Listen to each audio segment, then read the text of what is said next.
Assalamualaikum warahmatullahi wabarakatuh.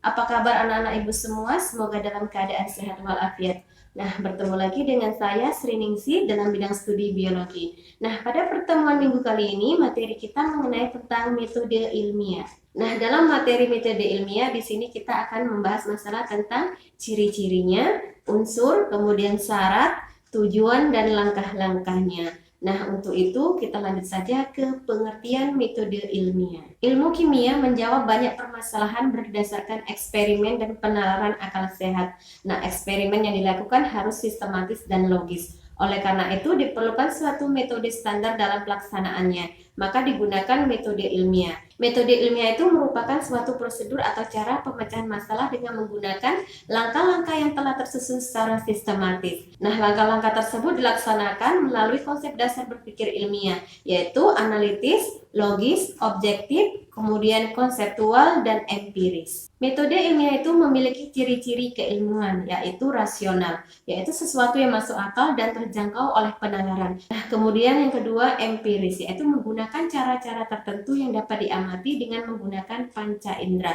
Kemudian sistematis, yaitu menggunakan proses dengan langkah-langkah. Nah, kemudian unsur utama metode ilmiah itu adalah pengulangan 4 langkah, yaitu karakteristik, hipotesis, prediksi, dan eksperimen. Kemudian syarat-syarat metode ilmiah itu diantaranya yang pertama objektif. Artinya pengetahuan itu sesuai dengan objeknya atau didukung metodik fakta. Nah, kemudian metodik. Artinya pengetahuan ilmiah diperoleh dengan menggunakan cara-cara tertentu yang teratur.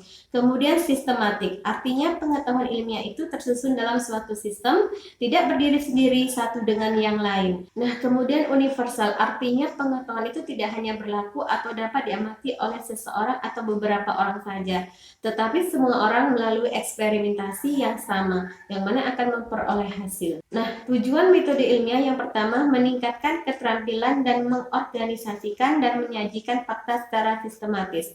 Nah, kemudian yang kedua meningkatkan keterampilan dalam menulis berbagai karya tulis.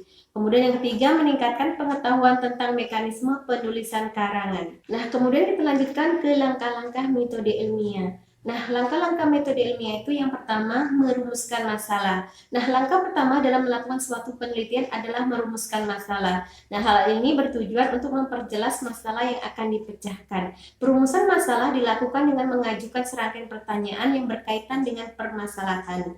Nah, kemudian yang kedua, menyusun perencanaan penelitian. Nah, langkah-langkah dalam membuat suatu perencanaan penelitian adalah menyusun tujuan penelitian, menyusun hipotesis, kemudian menetapkan variabel, memilih alat dan bahan yang akan digunakan. Kemudian menentukan langkah kerja, menentukan populasi dan sampel, serta menetapkan cara pengambilan data dan menganalisis data.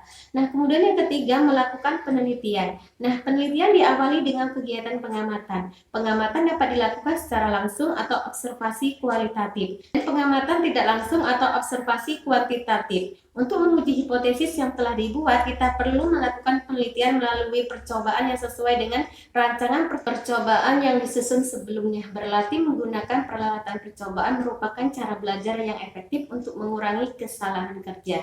Nah, kemudian yang keempat, menyusun kesimpulan penelitian. Setelah mengolah dan menganalisis data, selanjutnya dilakukan penarikan kesimpulan. Nah, penarikan kesimpulan tersebut harus berdasarkan pada hasil penelitian dan tetap berpedoman pada pandangan yang objektif. Nah, yang kelima, melakukan penelitian perbaikan. Suatu penelitian akan menjadi valid secara ilmiah apabila penelitian tersebut dapat diuji ulang baik oleh peneliti yang lain. Nah, oleh karena itu, seluruh teori yang ada pasti terdapat banyak peneliti yang menjadi kontributor. Nah, kemudian yang keenam, menulis laporan ilmiah. Nah, suatu penelitian itu dapat bernilai ilmiah apabila hasil penelitiannya itu dipublikasikan agar hasil yang diperoleh dalam penelitian tersebut dapat diketahui orang lain. Nah, kerangka tulisan dari suatu laporan ilmiah itu disusun secara berurut dari judul, kata pengantar, daftar isi, kemudian pendahuluan, kemudian bahan dan metode, hasil dan pembahasan, kemudian daftar pustaka, dan juga lampiran. Nah, yang berikutnya kita lanjutkan ke penelitian ilmiah. Penelitian ilmiah adalah suatu kegiatan yang sistematik dan objektif untuk mengkaji suatu masalah dalam usaha untuk mencapai suatu pengertian mengenai prinsip-prinsipnya yang mendasar dan berlaku umum.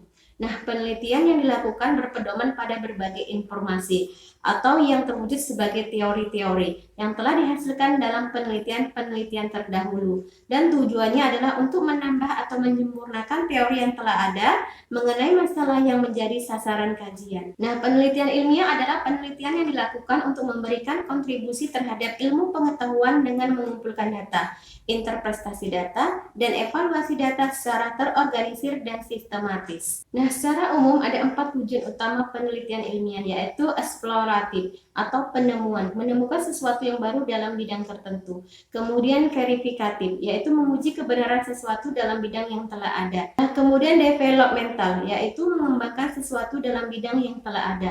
Nah, kemudian penulisan karya ilmiah seperti skripsi, kemudian tesis, dan disertasi. Penelitian ilmiah biasanya melalui 3 tahapan, yaitu yang pertama konseptualisasi, yang kedua operasionalisasi, dan yang ketiga observasi. Nah, langkah-langkah penelitian ilmiah itu terdiri dari langkah-langkah yang menerapkan prinsip metode ilmiah.